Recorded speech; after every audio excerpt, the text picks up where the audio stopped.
Kita kembali lagi di perkuliahan mekanika fluida.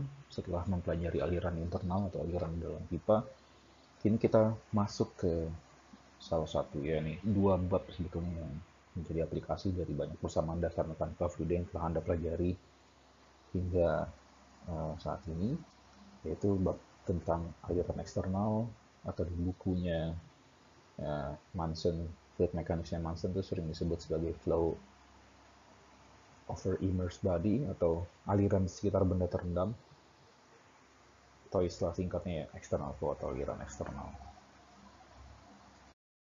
Salah satu aplikasi dari ilmu mekanika fluida selain yang kita banyak lihat di aliran internal, kemarin aliran dalam pipa yang aplikasinya juga banyak di industri, aliran di sekitar benda terendam ini juga banyak aplikasinya, dan berhubungan dengan banyak fenomena fisik seperti ketika suatu pesawat terbang dengan kecepatan supersonic misalnya, atau yang ini fighter jets yang bisa terbang di atas speed of sound yang Mach 6 dari data 1 misalnya.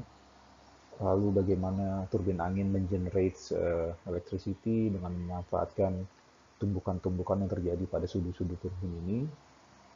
Lalu misalnya bagaimana angin menerpa dan reaksi tanaman untuk menahan uh, gaya dan momen yang menumbuk permukaan tanaman ini sehingga mereka bereaksi seperti ini misalnya.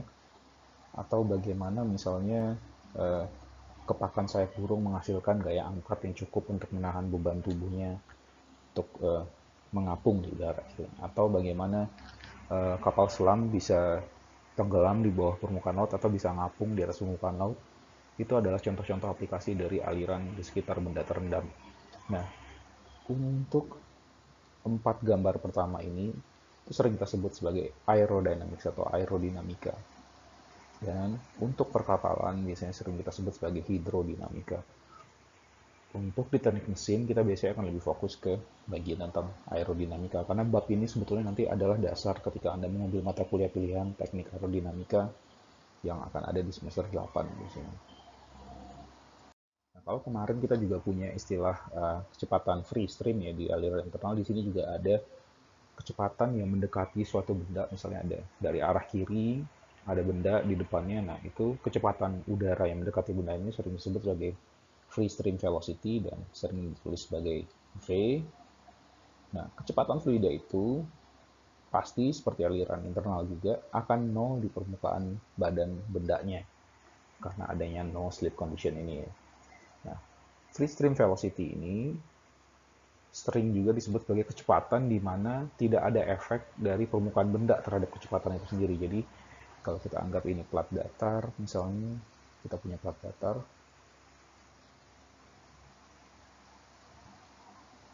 lalu free stream velocity itu, nah anggapnya untuk permukaan seperti ini. Nah, ketika dia sudah mulai rata profil kecepatannya, nah ini adalah free stream velocity yang jauh dari permukaan bendanya. Nah, di sini 0, sama halnya dengan kecepatan internal karena adanya gesekan shear stress antara fluida dan bendanya. Seakan-akan menarik-narik layer yang ada di atasnya juga. Untuk aliran eksternal, kita juga bisa membaginya sebagai aliran 2 dimensi dan 3 dimensi. Aliran 2 dimensi ini juga terbagi dua, aliran 2 dimensi yang betul-betul kita lihat hanya dari dua plane ya, X dan Y, untuk benda yang sangat panjang. Jadi ini bisa dianggap misalnya kayak infinite length gitulah triknya. Seperti misalnya kalau kita lihat apa ya yang sering diterpa angin tinggi itu tiang bendera kali ya. Kita bisa lihat. Nah, itu kan antara diameter dan panjangnya kan lebih dominan panjang sebetulnya. Sehingga kalau dilihat dari atas ya dari atas ke bawah efeknya hampir sama jadinya. Nah, makanya kita ambil hanya cross sectionnya saja. Lalu yang masih bisa dianggap dua dimensi adalah seperti peluru, yaitu geometri yang berbentuk simetri antara X dan Y-nya, dan ketika dibelah bentuknya sama persis. Nah, itu masih masuk aksis simetrik lah istilahnya ya.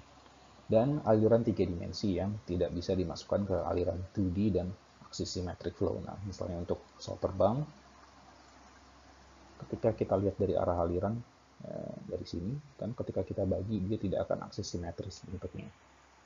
Nah, kalau peluru mau dipotong dari sini, atau ya dipotongnya arah sumbu X atau dipotongnya arah sumbu Z misalnya, dia akan sama kan. Sementara kalau pesawat ini kita potong ke sini dan potong dari atas dan potong dari samping, kan dia nggak akses simetris, jadinya berbeda. Nah, karena itu dia masuk ke 3D flow. Nah, sebelum kita masuk ke konsep drag dan lift, ada dua hal yang perlu Anda ingat, yaitu tentang geometri yang sering disebut sebagai blunt atau bluff body ya, dan streamline body.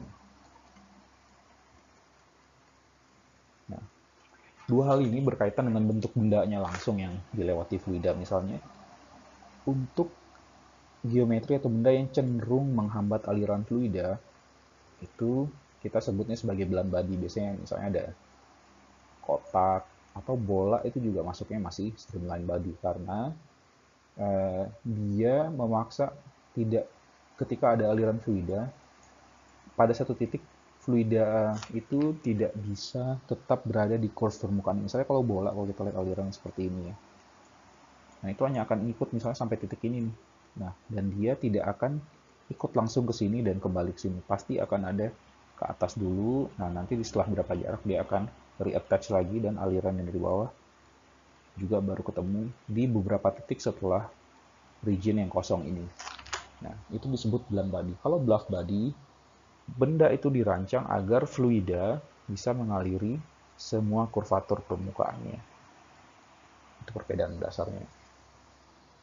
Nah, sekarang kita kembali ke drag dan lift, karena blunt bluff body dan streamline body ini erat kaitannya dengan konsep drag dan lift. Nah, ketika fluida itu melewati suatu benda, aliran fluida ini akan mengexert gaya-gaya pada badan benda ini. Nah, gaya yang searah dengan arah aliran itu sering kita sebut sebagai drag atau gaya hambat. Atau ya di fisika mungkin sebutnya apa ya, gaya gesek kali. Tapi itu konsep yang berbeda sama sekali, karena di dalam drag, antara drag dan gaya gesek atau friksi itu ada hal yang berbeda. Terkadang friksi yang merupakan bagian dari surface roughness misalnya, itu juga berpengaruh terhadap drag. Jadi ini dua hal yang tidak bisa disamakan. Jadi pengartiannya tolong tidak disalahgunakan nanti. Drag adalah gaya hambat dan friction adalah friksi. Nah, dengan untuk menjaga friksi itu tetap rendah, menjaga drag itu tetap atau gaya hambat itu rendah, misalnya untuk kendaraan bermotor, itu erat hubungannya dengan konsumsi bahan bakar. Karena dengan gaya hambat yang makin kecil, maka daya yang dibutuhkan mobil untuk melaju itu semakin sedikit. Misalnya ini, mobil dengan bentuk kotak-kotak seperti ini membutuhkan daya 70 horsepower untuk melaju dengan kecepatan 60 mil per jam. Sementara mobil yang sudah bentuknya streamline itu membutuhkan daya 20 horsepower lebih sedikit, atau cuma 50 horsepower untuk mendapat kecepatan yang sama. Itu adalah efek dari streamline dan bluff body terhadap drag atau gaya hambat. Nah, ketika kita ambil misalnya profil airfoil ini adalah potongan dari profil sayap pesawat biasanya. Nah, resultan gaya yang bekerja pada airfoil itu ada dua. Pertama, gaya angkat yang posisinya selalu tegak lurus atau normal terhadap arah aliran, dan gaya hambat atau drag yang posisinya pasti selalu sama dengan arah aliran. Ini aliran dari kiri ke kanan. Nah, resultan gayanya pasti kan gini. Nah, ketika di lain hal, ketika suatu benda melewati fluida, interaksi antara benda dan fluida itu akan terjadi. Kan? Akan ada efek yang diakibatkan oleh gaya-gaya tersebut terhadap terutama di interface antara permukaan benda dan fluidanya, ada lapisan lah di sini. Nah, gaya-gaya ini bisa masuk ke dalam surface stress wall, misalnya yang sering disebut sebagai shear stress pada permukaan yang lebih banyak karena viscous effect. Lalu ada normal stress juga yang tegak lurus terhadap permukaan bendanya yang karena pressure. Nah, ini kan ada pressure distribution nantinya kan antara bagian atas dan bagian bawah airfoil misalnya. Selain gaya-gaya atau forces yang bekerja pada suatu benda, ada juga momen. Nah, tiga momen utama yang bekerja pada suatu benda yang bergerak di eh, fluida itu ada tiga namanya. Ada pitching moment, rolling moment, dan yawing moment. Nah, ini masing-masing adalah sumbu-sumbunya. Rolling moment itu pasti selalu searah dengan aliran fluidanya. Lalu ada yang searah dengan lift, yang di arah lift direction, di arah lift force itu disebut sebagai yawing moment. Nah, lalu ada yang ke arah samping, yang bukan ke arah lift dan bukan ke arah drag, ke arah aliran, itu disebut pitching moment. Jadi kalau pesawat itu rollingnya ke atas bawah seperti ini, nah itu karena pitch axis-nya yang bergerak. Atau benda itu bergerak di pitch axis-nya. Atau ketika dia bergerak, pesawat ini berputar ke arah situ, nah itu ya karena yawing moment. Terus kalau dia ya seperti bermanuver ya ke arah sini, nah ya itu karena rolling momentnya. Dalam menganalisa drag dan lift lebih mudah ditampilkan ya seperti sudah sampaikan tadi dalam bentuk persamaan gaya-gayanya atau forces equations-nya. Nah, untuk ketika kita lihat ini di airfoil ini resultan gayanya ya, kita bisa lihat fungsi dari pressure dikali area.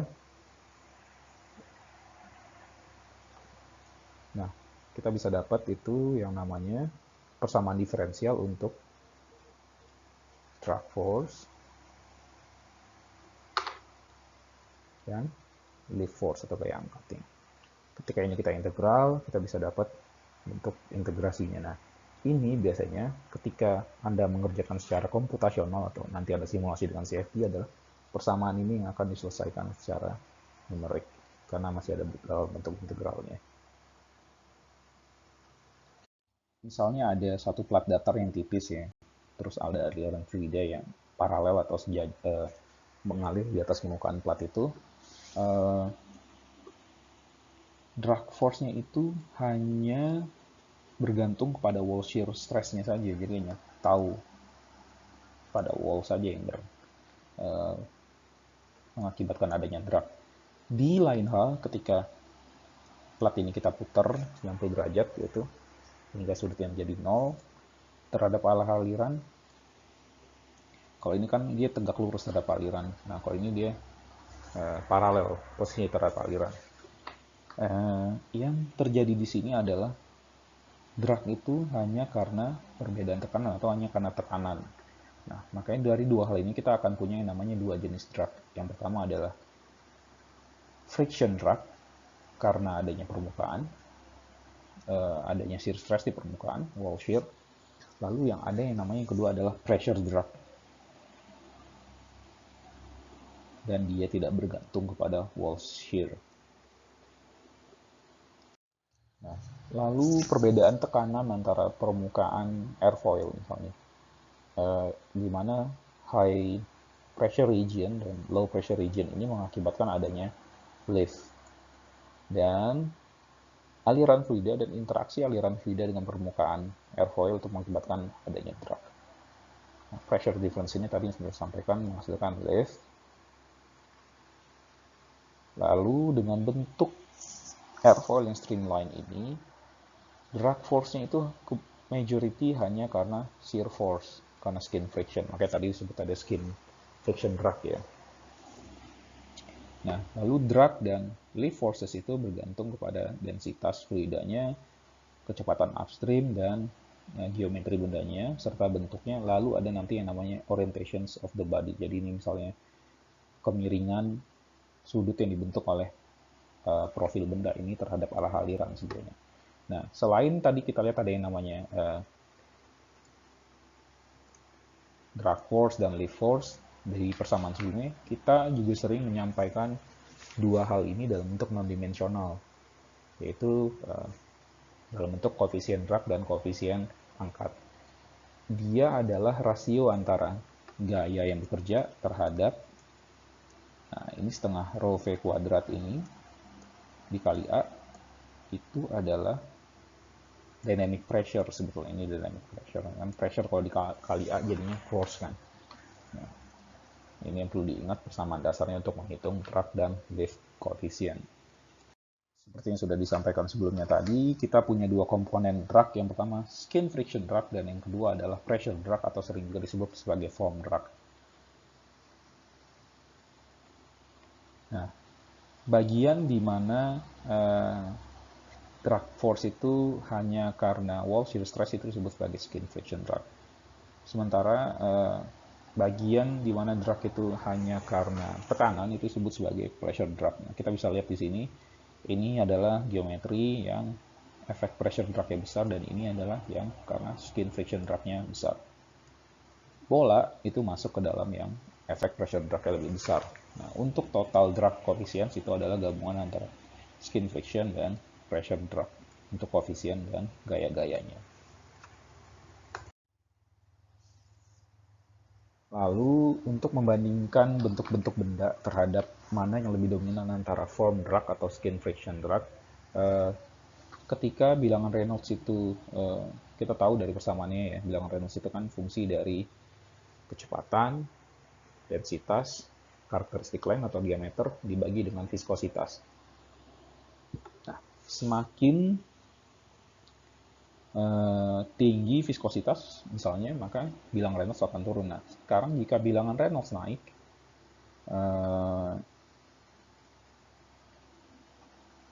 maka ada hubungannya juga dengan viskositas pastikan. Nah, ketika kontribusi friction drag terhadap total drag itu akan semakin kecil pada bilangan Reynolds yang tinggi. Nah, ketika bilangan Reynolds-nya terus dinaikkan, maka skin friction drag-nya akan semakin kecil karena flow-nya pasti akan makin streamline.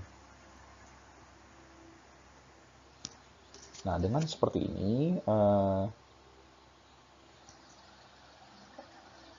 efek dari skin friction-nya akan semakin kecil tentunya. Lalu yang kita perlu tahu juga adalah skin friction drag ini juga proporsional terhadap luas areanya. Jadi kan tadi kita bisa lihat semakin besar luas areanya maka CD-nya juga akan semakin besar. Nah, lihat ini misalnya untuk benda seperti ini yang bentuknya sangat streamline, ya efek skin friction drag-nya yang besar dan pressure drag-nya atau foam drag-nya kecil.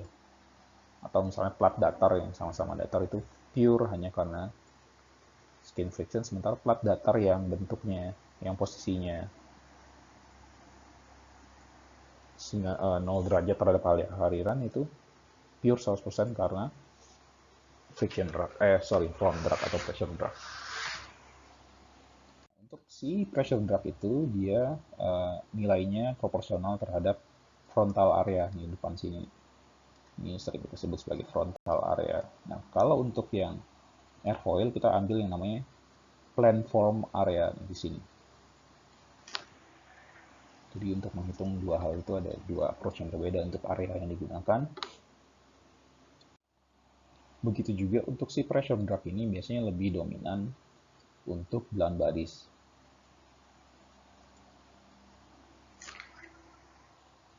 Dan dia akan nilainya kecil untuk streamline bodies seperti airfoil dan nilainya 0 untuk plat datar. Nah, pressure drag ini akan jadi signifikan ketika aliran fluida terlalu tinggi sehingga dia jadi tidak bisa mengikuti permukaan bola ini misalnya. Nah, misalnya kalau misalnya ini aliran atau kecepatannya kita kurangi ya, ada kemungkinan dia akan tetap alirannya tetap mengikuti kurvatur si bola ini, tapi ketika alirannya kita naikkan, maka dia akan attach atau detach atau lepas dari permukaan dan membentuk sirkulasi seperti ini, resirkulasi. dan menghasilkan ya ini di sini nih area di mana tekanannya rendah, kan kita lihat tadi di sini pressure-nya tinggi, di sini pressure-nya rendah.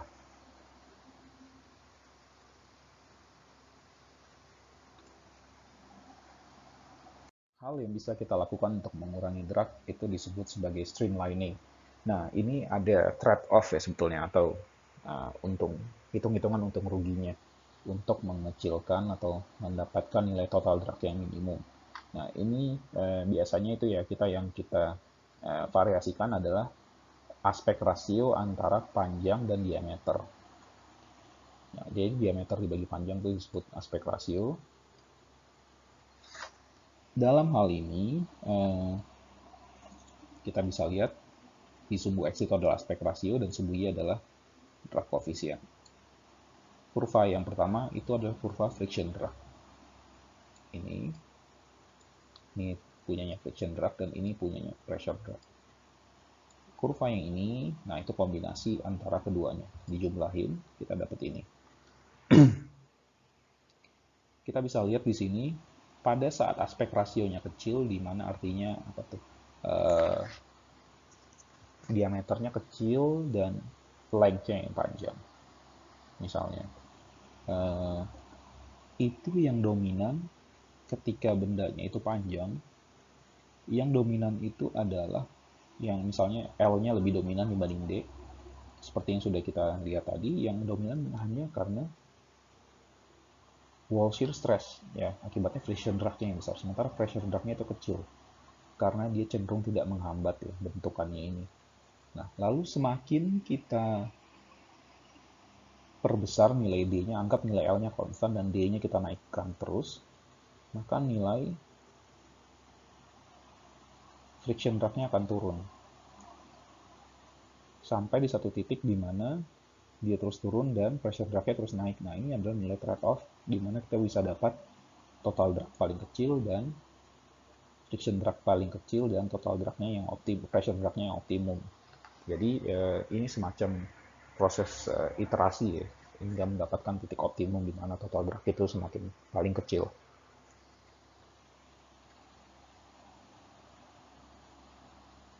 Aspek lain dari aliran eksternal adalah suatu hal yang disebut sebagai separasi aliran atau alirannya terpisah. Ketika tadi kita bisa lihat misalnya ada aliran, dia mengikuti suatu kurva, dan tiba-tiba dia tidak bisa lagi mengikuti bentuk kurva ini, dan baru ketemu lagi di sini misalnya. Nah, ini namanya adalah aliran yang terpisah atau separation region. Nah, kalau kita lihat enlarge di sini, biasanya itu suka ada resirkulasi di sini. Atau nih, ketika terjadi perubahan permukaan, misalnya dari bagian permukaan plat datarnya, misalnya yang tadinya rata, dari sini terus tiba-tiba terjadi perubahan yang terekspansi seperti ini permukaan misalnya. Itu juga mengakibatkan tadinya fluida yang attach ke permukaan ini, dia tidak bisa kan mengikuti ini langsung, sehingga dia akan pasti loncat ke sini tuh. Dan bagian kosong ini mengakibatkan adanya resirkulasi aliran. Nah, ini terjadi biasanya kombinasinya, salah satunya karena kecepatannya yang tinggi, sehingga fluida tidak bisa keep up dengan permukaannya, alirannya tidak bisa keep up dengan permukaan si bendanya. Lokasi di mana terjadinya separation ini bergantung pada Reynolds number, kepasaran permukaan, dan fluktuasi dari kecepatannya. Kecepatannya berfluktuasi atau tidak misalnya. Itu juga pengaruh terhadap separation region-nya. Nah, flow separations ini menghasilkan area di mana terjadi low pressure region di bagian ini. Nah, ini sering sebagai wake region, di mana aliran di belakang benda yang pressure-nya sangat rendah.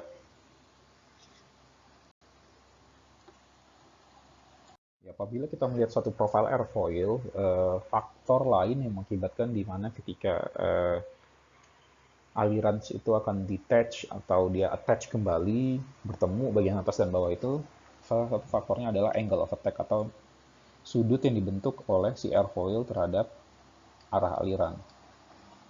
Nah, separations ini biasanya kalau untuk airfoil terjadi ketika AOA-nya atau angle of attack-nya lebih besar daripada 15 derajat. Ya.